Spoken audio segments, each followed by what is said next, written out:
She is someone who is redefining what it means to thrive both personally and professionally. She has been featured in Entrepreneur Middle East, Arabian Business, Dubai Eye, and Gulf News.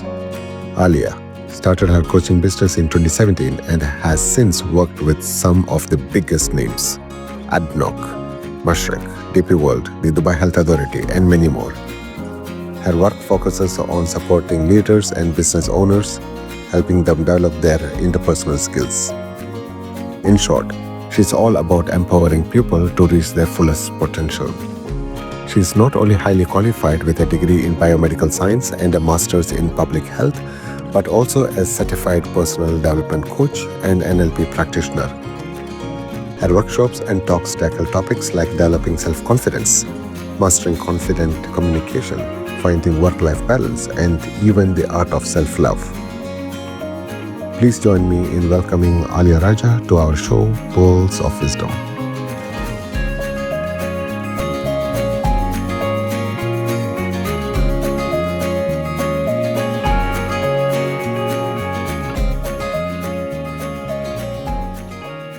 How did you get on to this coaching and mentoring? Yeah, my journey started off a little bit differently. So I started in science. So I first of all did my undergrad degree in biomedical science. And then I did my master's in public health. Initially, I wanted to go down the route of being a doctor, being a medic. But then halfway through my undergrad, I discovered public health. And I was like, wow, this is so interesting. I'm really interested in preventative medicine. Yeah. And so I did a 1-year internship in public health, working in tuberculosis. And I was like, this is what I want to do. So I did my postgrad in public health, then went on to work at Public Health England. This is when I was in London, worked in community health. And it's really, really interesting. So I was working in the national program for antimicrobial resistance, something, of course, we engage a lot of dentists in as well. Yes. So I worked with a lot of dentists and doctors in that role. So that was, I loved it. I actually had my dream job at a young age, and I, worked my way up to a senior position, age 24 within the team. And it was great. Like on paper, I was like, wow, this is what I wanted to always be doing. But then kind of as cliche and cheesy as it sounds, I felt like I was a very small fish in a big pond. I think that's how you feel in a big organization. So yes. I felt like I am making a difference somewhere along the line, but I want to do something where I can feel I'm making an impact every single day. And so just for myself, I was very interested in psychology and in human behavior. So I just did a coaching course just for myself, just to understand a little bit more. And during this course, I really got to understand the power of coaching and how much it helped me and unlock my mind and helped me break down those barriers. And I thought, wow, this is what I want to do. Okay. So kind of like long story short, I started my coaching business on the side back in 2017.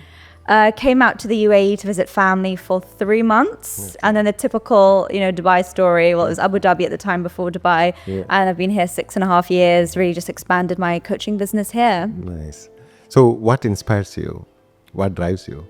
I think what really drives me is when someone comes to me and you can just see that they know that there's so much more inside them that they can do. They can see it. It's almost like they can taste it. They can touch it. They really want to be that more confident version of themselves, because that's what I specialize in, confidence. I help people with developing their confidence, because I've been on my own confidence journey, and I've seen firsthand that when you don't have that confidence in yourself, you really hold yourself back. Yes. I used to compare myself a lot to other people. I would think I'm not good enough. I would look at people doing great things, and I didn't think that could be me. I was like, no, that's them. I can't do that. But then luckily from having, coaches and mentors, I realized, wow, I can be that person. I can do that. And so this is what I love doing with other people, is just, I think if you've come to someone for that, it's inside you. So I love helping people, just take that step and go on that path. That's nice. To see someone succeed in their life, it gives you more inspiration. That's what. Yeah. And I think, success is different to everyone. Yes. And I think a lot of success in the coaching I do is, yes, it's tangible. It's about the goals you want to achieve, but a lot of it is about how you feel. That's really what we go for in my coaching. Oh, nice. Because a lot of people are really stressed, or they're burnt out, or they just feel overwhelmed, or they feel like they're being small. And so it's like, how would you love to feel instead? I read a statement on your website. You said that either you can be your best friend or you could be your worst enemy. Yeah. Yeah. Yeah, absolutely. That's it in life. And that is it. It's a choice. You know, you can either be, because at the end of the day, you're going to be with yourself until the end. I always say that you're with yourself right until the end. There'll be other people who come and go in your life, but you're that one stable thing in your life till the end. It's quite a crazy thought when you think about it. Yes, so it is. you're stuck with yourself. And so it's important that you create a good relationship with yourself, but also nurture it, because I think it's very easy to be nice and kind to yourself when things are going well in life. And you're like, yeah, I'm good. I'm happy and I like myself. But it's much harder when you're going through a tough time and challenges to show that self-compassion. Yes. So how do one prepare for this? Say, I want to be good. And of course, I sometimes hit a block somewhere. And then I know, okay, maybe this is not meant for me. And then I start beating myself up. So how do we get out of this kind of situations? I actually had a session with, I think, last night with a client on this exact same thing. We were really delving into this together. And it's really, I think, taking a zoom out and just, I think, first of all, realizing that it's a part of life, that it's not always going to be easy and there will be challenges and it won't always be good. And you've got to realize that sometimes you might think something will go a certain way, but that doesn't necessarily mean it will. And I think even just having that to start with and managing your expectations, that in itself helps. Because I think if you expect everything to go perfectly or in a certain way and it doesn't, you know, you're thrown off and you're like, why? So that's the first thing. I think just kind of managing expectations. And so if that does happen, you're like, okay, right, I could deal with it. And second, I think it's just kind of recognizing on your journey that, you know, it's okay, like reminding yourself, I've got this, recognizing your strengths, but also realizing that you are on your way. And what we were saying like last night on and during the coaching session is that I think a lot of the time before something really great happens or before you have that big shift or transition in your life, there is a very messy period. Yes. And I've gone through it a lot in my own journey. And so I think also if you embrace that messiness, you embrace the challenges and hurdles you're going through, knowing that you're growing so much internally and that growth will help you in the long run. It comes down to self-belief, like how much you believe in yourself. Sometimes even your friends might talk a lot about you, but you may not feel it. I saw a video about wherein you shared about the impostor syndrome and how people feel about themselves than how the rest of the people actually perceives you. Yeah. But that self-doubt is something that, is it something that stops people from moving ahead in their life? Yeah, I mean, when we talk about imposter syndrome specifically, imposter syndrome is actually something experienced more by people who are high achievers. So a lot of people are actually really thriving in their careers. They're doing very well. You know, on paper, it's like, wow, they're very senior. They've worked their way up.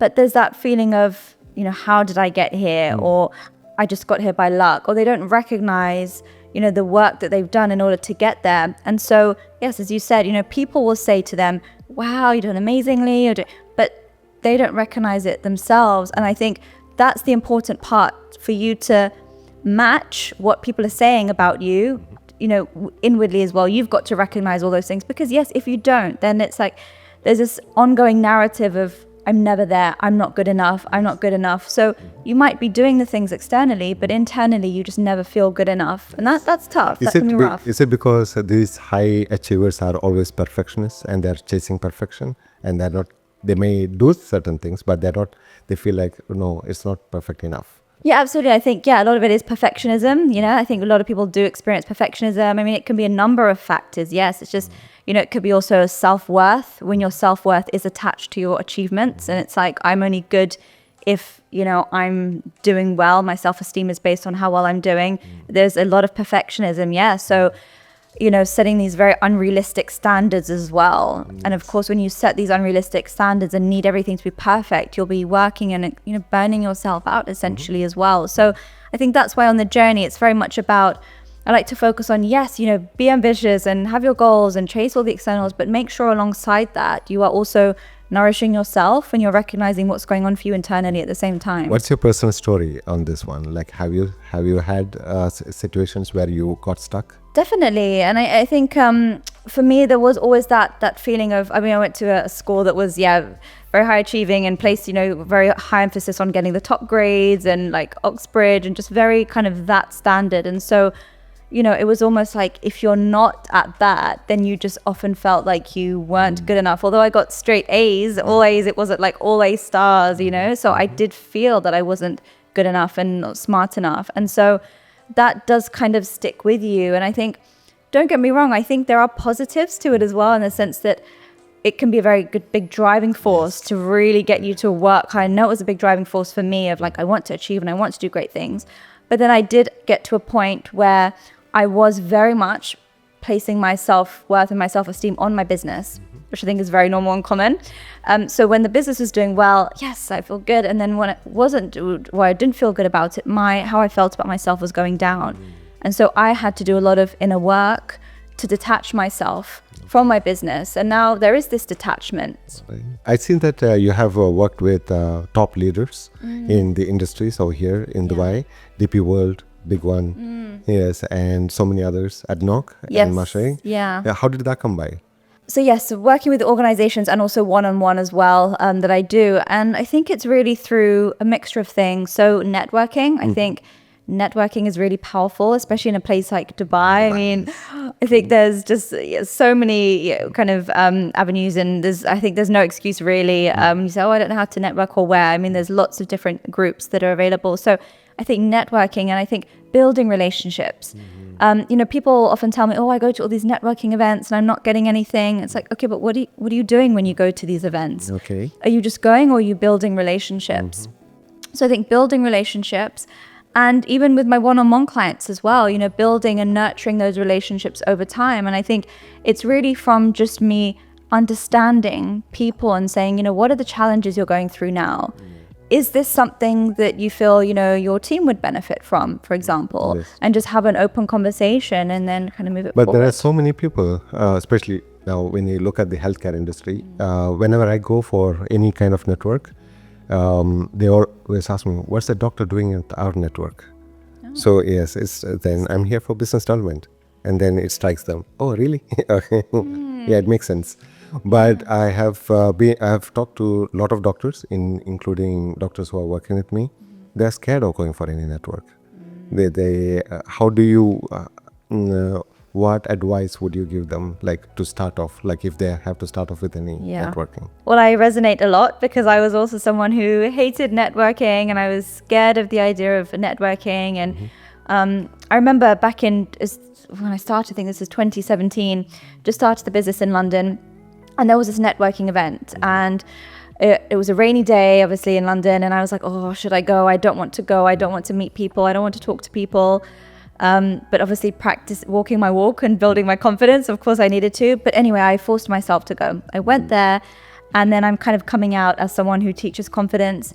Anyway, I ended up speaking to this guy that was there, and he has his own, videography company and photography. And he said, hey, I'm going to London Fashion Week next week, backstage, do you want to come with me, interview all the models and celebrities and designers on confidence, and we'll make a really good piece together and, blog. And I was like, wow, amazing. And obviously we did, it was great, put it all over, social.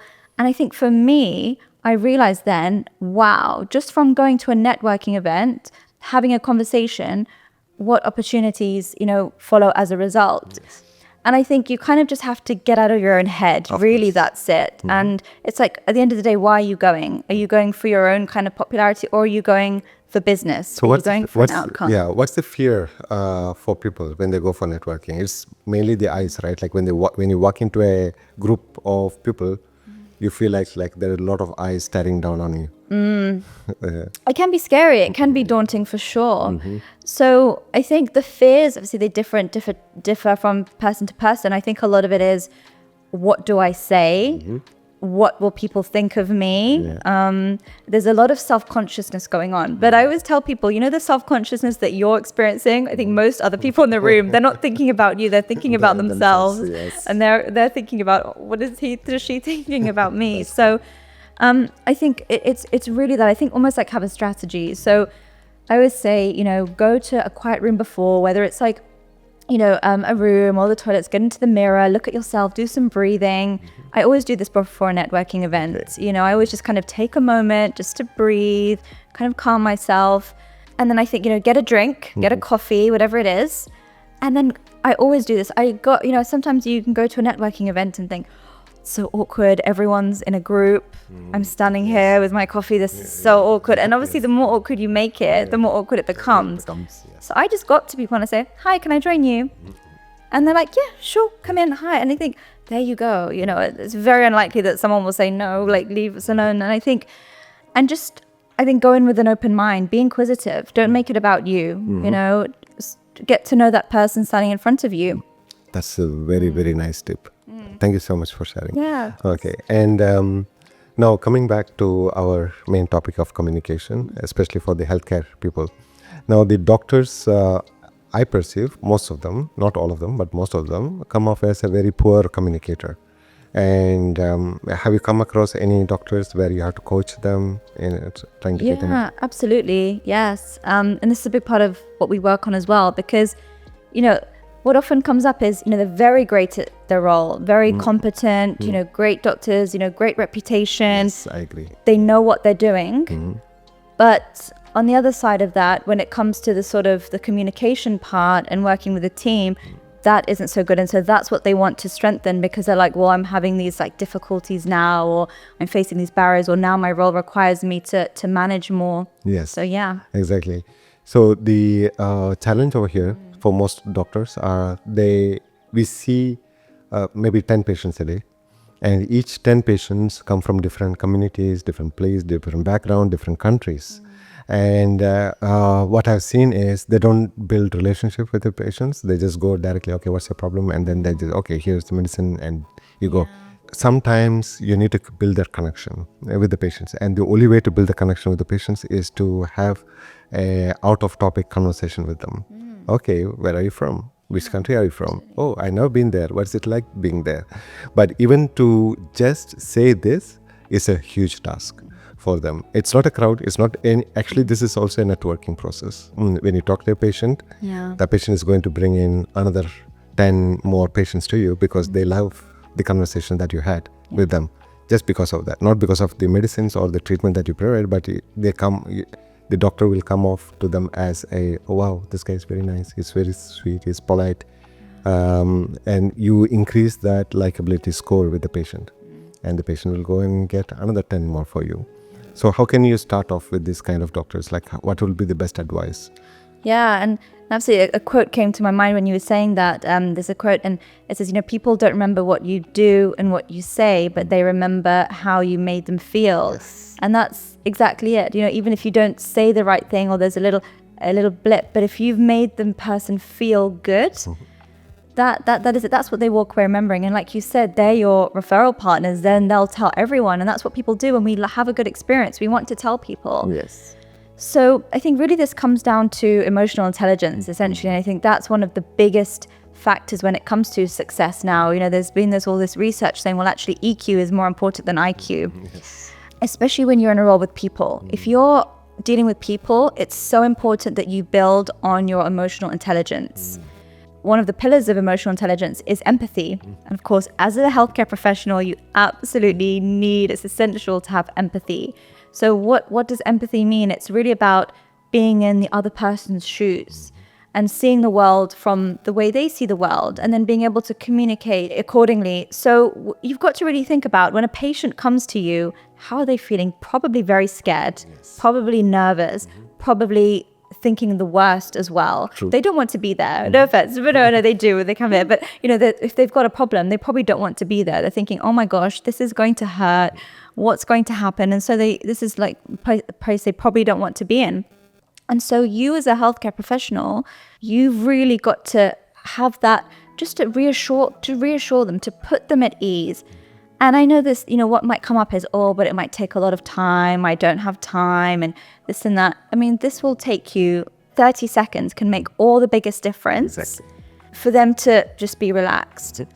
And so it's just you putting that person at ease and just saying, like you said, having that bit of chit chat, building that rapport, building that likability, and suddenly they've now relaxed. And so what happens is, when you build trust and rapport, anything you say after that, they're a lot more likely to engage with. So if you're talking about the treatment, you're talking about what you're going to do, they'll be a lot more on board than if you just haven't built that rapport with Yes, them. exactly. In my experience too, as soon as I build a rapport, it leads to another level, as in most of my patients feel so relaxed, so happy.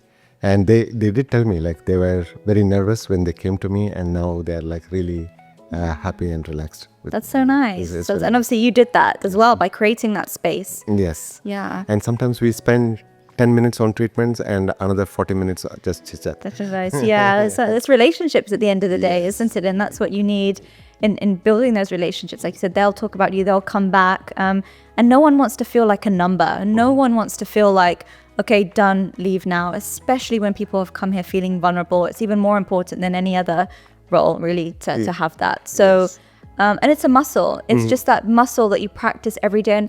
And I think for anyone watching this who is, kind of doesn't know how to do that, doesn't know where to start, just start with the barista when you go get a coffee in the morning. Hi, good morning. How are you? Okay, great. Just have a little chit chat there. I'm friends with all the baristas wherever I go. Just have that chit chat. No, that's something that I do. Even with if I park my car in a garage or in just to fill some petrol, the guys who come in, I just have like just a few seconds of chit chat with them. Yeah. And I could see a good smile on their face, and that inspires me more to do a lot more for them. Just by saying, hey, hi, are you fine? How's your day? And it's like it come off as a big surprise for them, and they look at really. Okay. That's so nice. And like I said, it's made them smile. It's made you smile.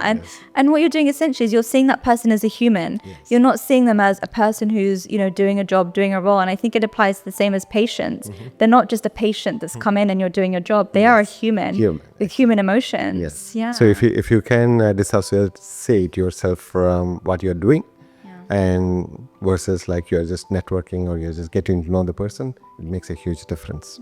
So if I'm sure you have coached a lot of healthcare professionals in your lifetime. What was the biggest challenge when it comes to coaching some leaders, especially leaders in the healthcare industry space? I think it kind of comes back to the communication part as well. And we've worked on this in terms of the empathy. And so now, I think just with patients is one, but also within the team. And it's very important for you as a leader within your organization to be able to create a good morale. Because at the end of the day, there is a lot of pressure in a healthcare setting. And no one wants to do a bad job. Everyone is there to do the best job for the patient. And so obviously, if you're in an environment which is stressful and you're tense and under pressure, you're a lot more likely to not perform as well. And of course, that has, negative outcomes when it comes to healthcare and working with patients. I've worked with healthcare professionals on just building that communication. So we actually go through the 5 pillars of emotional intelligence, and we kind of build on that. Now, when it comes to, for example, team dynamics, there can be this very much like, well, I'm right and I'm wrong. Now, don't get me wrong, of course, when it comes to like the medical diagnosis, when it comes to obviously the facts, when it comes to medicine, that's non-negotiable, of course. But this is more, when you're dealing with people and having relationships and, someone at work might have done something and you don't agree with it and you're like getting very emotional. That comes up as well. They say, I get very emotional at work. I get very angry when they do this. I lose it. And what is that doing to the team? What is that doing to that person? Yes. So it's really about understanding yourself. At the end of the day, if you want to regulate your emotions, you need to understand why that anger is coming up, what's going on there, manage the emotions, and then being able to communicate effectively. Understand the other person. Why did they do what they did? And so by understanding the other person, you can tailor your communication. It's less about the blame and like, okay, let me see how we can train that person better. Exactly. How can we teach that person? Because at the end of the day, as a leader, you have to take accountability as well. Sure. Very well said. If you were given an opportunity to speak to a group of healthcare professionals, what would be the best or 3 best advice that you can give them right now?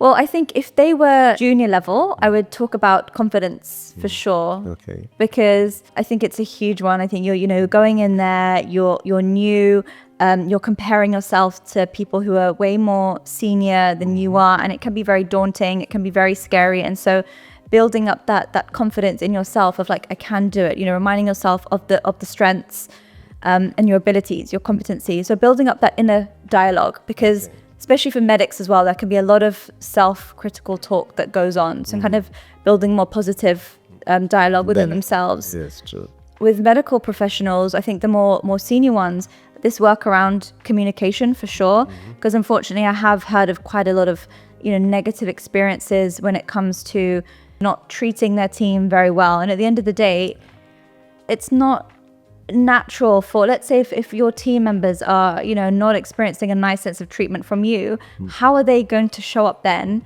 It's very unrealistic to then expect them to say hi to the patient, be very nice to the patient. I mean, you're asking a lot, to be honest. They can do it, but it's asking a lot.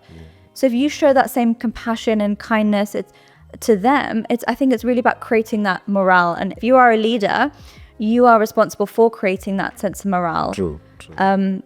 Making people feel included, but having a little bit of fun, interacting and not having this. Unfortunately, there is quite a bit of arrogance as well that we see. Do you think ego plays a big role? Massively. Yeah, I think there is a big lack of humility as well. And, yes, it's great that you've got to this position and you're at this, but I don't think that gives anyone the right to act in such a way and act as though you're better. And I think this is really interesting because there's a big difference between confidence and arrogance. And the big difference between confidence and arrogance is the humility. And actually, when you're truly confident in yourself, you don't need to show people you don't have a need to say I'm better or I'm right. Whereas when you're arrogant, there is this need to prove. Do you think people are doing it on purpose or they just get carried away? I think there is a sense of it as well. I think there is a sense of I need to look important and I need people to really respect me and think that I'm great. But I mean, you can't really demand respect at the end of the day, and you can't demand likability. And I think if you're acting like that, people don't like you, they don't respond well to you. And obviously that doesn't do well when it trickles down. And I think at the end of the day, and I know people might think, yes, but if I'm nice and I'm kind, then people will take advantage or they won't do the work properly. I need to be acting sort of, but then that's not true at all. You can definitely be very kind, a very nice leader, but also be assertive and have those boundaries. What difference have you seen among the healthcare leaders and other industry leaders? Did you find any differentiating factor between them two? Well, I think the difference there with healthcare leaders is at the end of the day, it is life or death a lot of the time. And so if you're right or wrong, you're very much, it's different to if you're working in another industry. Of course, that's very important there to be right when it comes to other. But I think with this, it's a matter of, the patient would die. So of course, there'll be times where the anger comes in, the emotions pain. And I think it's probably a bit more justified because it was obviously maybe didn't have a positive patient outcome. That's the only thing. But I think on the whole, it's leadership and it's people skills, which is very much similar. I think the difference there would be, if it is kind of about the patient, then of course you're kind of justified in getting a bit more sort of, If you were to write a book for healthcare industry, what would be the title? would be the time. Something I've not thought about before. I think it's something I'd have to think. I think in all honesty, I would probably, when I do things like this, I like to get a bit of feedback. So I'd probably want to speak to a few more healthcare professionals and say, if I was to write a book based on the things that we've done together, what would you, or what, and you were helping your team to learn the things we've done together, what would you want, what do you think should be included in the book? And I think based on that feedback and creating the book, I think then the name would come after. So I know I haven't really directly answered the question. So what are healthcare industry's pain points? Where are they struggling? What are the kind of stress that goes along with them? Is it and what about their work-life balance? Because most of the healthcare industry, they work extremely long hours and under a lot of stress, and they have to manage the stress. And in this corporate world, they have been dragged into the corporate world, unlike how the situation was before.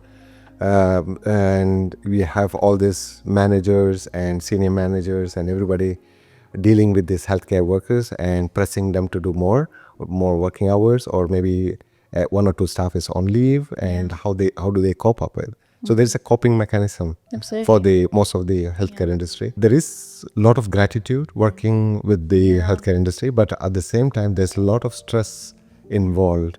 and we expect a lot from them, especially from the healthcare industry. Like we do expect them to not only perform, but also to make as much money as possible, to be put it on the table. Of course, the corporates have their own hassles, like they need to pay the bills, the cost of the the rent or equipments and everything, but it's a people industry. So the stress is very, very high. So it's a space, I believe, needs a lot of work, and people like you can inspire can actually inspire a lot of healthcare workers and help them to get their job done much better. Yeah. I don't know if that makes sense. Yeah, no, absolutely. And yes, touching on stress, this is something, yes, that I forgot to mention, is something I see a lot. Of course, healthcare professionals have very high stress levels. I mean, you're dealing with such high pressure, life or death, literally. And unfortunately, I think that healthcare professionals are so giving. They give so much to their work, mentally, physically, and it takes a toll. And actually, what I've seen is that a lot of healthcare professionals, even no matter how senior they get, don't live the healthiest lifestyles themselves. And I think that's a big gap there as well. Yes. You see doctors who aren't eating very healthily, who are not managing stress, who are not, doing as much exercise as they should. And so, we have the kind of well-being space and wellness space is really kind of emerging more now. But then I don't see a lot of the sort of healthcare or the medical professionals kind of doing a lot of it slowly, but a lot still are not. And so bringing the kind of stress management into the day. And I think a lot of healthcare professionals especially are quite just very kind of more logical. No, I don't need that. No, I don't need a bit of meditation. No, I don't. I have these conversations, so I know, but it's great because when you actually work with people like that and they do it, they have such huge, shifts. And I've seen it myself. They're the last ones to take care of themselves. Yeah, exactly. Which is ironic. And you think they would, but actually no, because they're so immersed in what they're doing, thinking about the patients and the other people that they're not. So really it's taking back to basics. Back to basics is what I do, and look at their sleep. I kind of take this because I'm also a health coach now, and looking at what does your sleep look like? Let's improve your sleep hygiene. How are you managing your stress? How are you having me time? What is your quality time like? Are you getting time to exercise? So really looking at all these different things and building up their health alongside it. Yeah. So if any of our doctors or anyone were to come to you, what would be your strategy for them? Do you have a group sessions or do you have a one-to-one? I do group sessions, like public speaking trainings, and I do corporate. So I do stress management trainings. I do a lot of talking as well. I do confidence building, public speaking trainings. When it comes to one-on-one, people come to me and we have a conversation. Really, we do an assessment where we look at the different areas of your life. And I like to take a holistic approach with everyone because people often come to me for one specific thing. Yeah. I want to come for public speaking, or I want to work on this. But actually, we look at your life as a whole because, if your, energy levels are very low, that will be impacting your confidence. If your, nutrition is off, your sleep is off, your relationships are off, this affects you as a whole. So we do an assessment. And then based on that, we really start to identify which areas are really important for you to start working on. And then we have this journey that we go on. So it's very tailored for each person individually. Yes, I understand. And how long is the work? Is it sessions? Is it goes on for months or is? Yeah, it's 3 months initially. I think that's a very good time to start. We mentioned earlier, don't we, declutter this whole, we've got to start off by doing a declutter. There's a lot of mess, mentally, physically in your space, in your environment, the habits. We want to kind of declutter and think what's not working, what isn't good for you in your life now. Starting to do that declutter. Starting to build that awareness and then starting to implement, we look at mindset in my coaching. We really work on mindset. We look at habits, what do you do in the morning? What are you doing during your working day? What are you doing in the evening? And then looking at your environment as well. You're in an environment that helps you to grow. So this, and having obviously the accountability, making those changes is at least a 3-month process. So a lot of people, they like to continue and work with me, but I say that's 12 weeks is a very good minimum to start having a strong foundation. Okay, and what does your client tell you? Talk about you. Talk about, well, I mean, it's really interesting because I think, they initially come for one or two things and then we just delve into so much more. So for each person, it's different. But I think we look at, let's say I'll give an example. Someone came to me, she wanted to work on her public speaking. She's very senior in her role. And at the end of the day, Dubai is a very competitive place. Yes. There's so many people now in each industry. And so I'm a big believer that visibility is important. You need to stand out. It's very fast paced, a lot of people doing it. And so if you have a business, you want to have that edge. And a big way to have that edge is by having visibility. It's by doing things like this, coming on a podcast, it's going to speak on a panel, it's doing videos, it's going to networking events.